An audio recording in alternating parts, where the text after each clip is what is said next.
नाशिक इथल्या तपोवन मोदी ग्राउंड इथं नासा प्रतिष्ठानच्या वतीनं आयोजित नासा मॅरेथॉन मोठ्या उत्साहात पार पडली।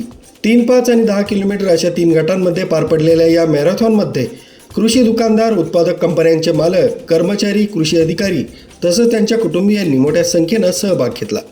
महिलांपासून तरुण वर्ग आणि ज्येष्ठ नागरिकांपर्यंत सर्वच घटकांचा उत्स्फूर्त सहभाग या मॅरेथॉनमध्ये पाहायला मिळाला। नासा प्रतिष्ठानचे अध्यक्ष मयूर जाधव आणि उपाध्यक्ष तापेश पटेल यांच्या प्रमुख उपस्थितीत झालेल्या या मॅरेथॉनमध्ये तब्बल 1000हून अधिक धावपटूंनी नोंदणी केली।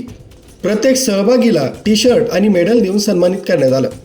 3, 5 आणि 10 किलोमीटर गटांतील विजेत्यांना ट्रॉफी, प्रमाणपत्र आणि मेडल देऊन गौरवण्यात आले। या यशस्वी आयोजनासाठी मयूर जाधव, तापेश पटेल यांच्यासह गोकुळ मानकर, अभिषेक हिरावत, शशिकांत शेट्टी, भूषण केशवरात, शामराव शिंदे, मुकेश काळे, ललित जाधव, प्रवीण आढाव, तुषार भोर, प्रवीण पाटील, योगेश डोमसे आणि विवेक माळोदे यांनी विशेष मेहनत घेतली। खेळीमेळीच्या वातावरणात पडलेल्या या मॅरेथॉननं कृषी क्षेत्रातील एकजूट आणि आरोग्याचा संदेश प्रभावीपणे दिला आहे। विनोद पाटील, सक्षम पोलीस टाइम्स न्यूज 112, नाशिक।